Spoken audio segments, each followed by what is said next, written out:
Տարածաշրջանում տեղի ունեցող իրադարձությունների ու Հորմուզի նեղուցի տևական ժամանակ փակ լինելու պատճառով Հայաստանում որոշ ապրանքներ թանկացել են։ Մի շարք ապրանքներ Հայաստան են ներմուծվում Իրանից։ Վարչապետի խոսքով Մերձավոր Արևելքում իրադրությունը որոշակի դրական զարգացումներ ունի, բայց մեր երկրում գնաճը շարունակվում է։ Ցավոք, երբեմն մեր մոտ լինում են դրսևորումներ, երբ որ ճգնաժամերը առաջանում են, գնաճերը արձանագրվում են, բայց երբ որ ճգնաժամերը հանգուցալուծում են, գները այդքան էլ բանը հաճույքով չեն վերադառնում իրենց նախկին տեղերին, եւ այս առումով մրցակցության պաշտպանության հանձնաժողովը կարծում եմ, որ լավ կլինի, որ մոնիտորինգ անի եւ այնտեղ որտեղ օբյեկտիվ տեղ կա, գներին համոզեք, որ հետ գնան իրանց հին տեղերը։ Վարչապետը թեման շարունակում է արդեն նիստերի դահլիճից դուրս ճեպազրույցում, ասում է նպատակ ունեն Իրանի տարածքով լոգիստիկ շղթաներն ընդլայնել։ Այս համատեքստում Փաշինյանը կարևորում է թրիփ նախագծի իրականացումը։ Մենք երկաթուղային կապ կստանանք Իրանի Իսլամական Հանրապետության հետ, որի պարագայում Հայաստան ապրանքների ներկրումը եւ Հայաստանից ապրանքների արտահանումը էականորեն կհեշտանա։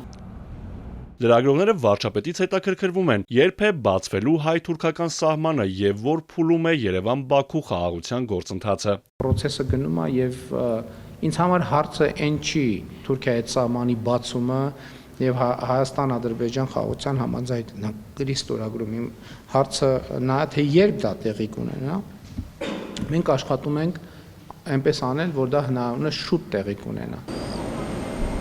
Վարչապետը հայտնեց, որ թուրքական ավիաուղիները Երևան-Ստամբուլ, Երևան երթուղով կանոնավոր չվերթներ են իրականացնում ու հույս հայտնեց, որ առաջիկայում թուրքական ավիաուղիներից մեկը թռիչքներ կիրականացնի նաև Գյումրի օդանավակայանից։ Ասած պայմանավորվել են Չինաստանում Թուրքիայի նախագահի հետ հանդիպմանը։ Քաղաքացիների հետ շփումներում շատերն ընդգծում են, որ Նիկոլ Փաշինյանի իշխանությունը մեծ թվով կորուստներ ու զոհեր է բերել, չի պատրաստվում հեռանալ, հարցնում են լրագրողները։ Փաշինյանը պարզաբանում է, որ դեպքում կհեռանա, ասում է հեղափոխությամբ եկել է իշխանության եւ չի ակնկալում անպայման ընտրությունների ճանապարհով հեռանալ։ Երբ որ Հայաստանի Հանրապետության ժողովուրդը կորոշի, որ ես պետք է հեռանամ, ես կհեռանամ։ Ես ինքս ժողովրդին հեղափոխության կոչ եմ արել, բայց դա չի նշանակում, որ երբ որ հարգելի 10,000, 20,000, 30,000 քաղաքացի հավաքվում ան որևէ հարցով, որ այն վարչապետը պետք է հրաժարական տա։ Ասել եմ, եթե ժողովուրդը որոշի, որ ես պետք է կանգնեմ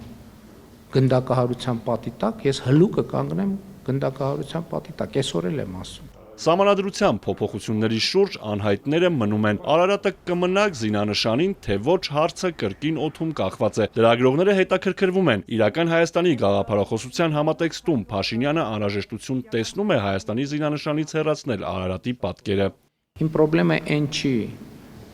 որ մենք այդքան շատ խոսում ենք Արարատի մասին։ Ես ուզում եմ բոլորիս հիշեցնեմ, որ Հայաստանի Հանրապետությունում կա Արարատի մարզ, կա Արարատ բնակավայր։ Մենք խոսում ենք պետականության մասին։ Իմ խնդիրն է նա, որ մենք մեր տարածքային ամբողջականությունը չենք գնահատում։ Իրական Հայաստանի գաղափարախոսության ամբողջ իմաստն է, որ մենք պետք է կենտրոնանանք պետության վրա, որովհետև հայրենիքը պետությունն է։ Եվ ես նման հարց չեմ բարձրացնում ձեր ասածի հետ կապված։ Ես բարձրացնում եմ հարց մեր պետության եւ պետական ատրիբուտների մեր տարածքային ամբողջականությունը պաշտպանելու անհրաժեշտության վրա։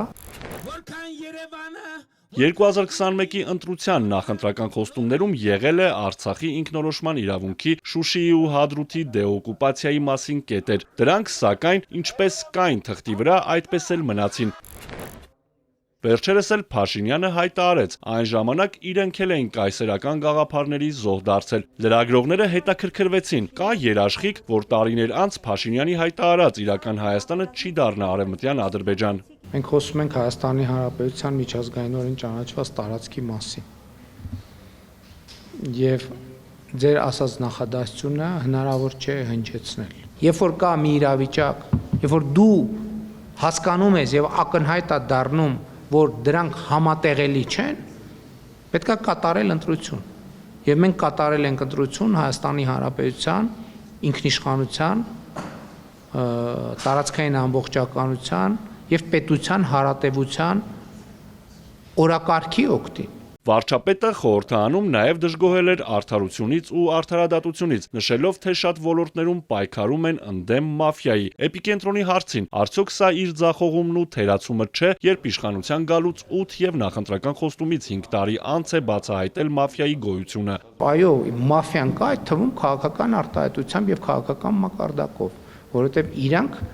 այդ թվում ժողովրդավարության գործիքները օգտագործելով շարունակում են ազդեցություն ունենալ Հայաստանի Հանրապետությունում։ Պրոբլեմների լուծման հետևից անկեղծորեն գնացել ենք, որ այդ եզրակացությանն ենք եկել, որովհետև կարող ենք բան չանել, ասել չասենք, որ վայ հանկարծ չասեն, որ մեր ձախողումն է, ու տենց էլ համաձայնության գաղջ մթնոլորտը պահպանվել։ Խնդիրներին արմատական լուծում տալու համար խաղաղության օրակարգով ու իրական Հայաստանով ընտրությանը գնացող ՔՊ-ն հունիսի 7-ին կրկին քվե ու մանդատ է ակնկալում։ Արթուր Հակոբյան, Հարություն Հովսեփյան, Էպիկենտրոն։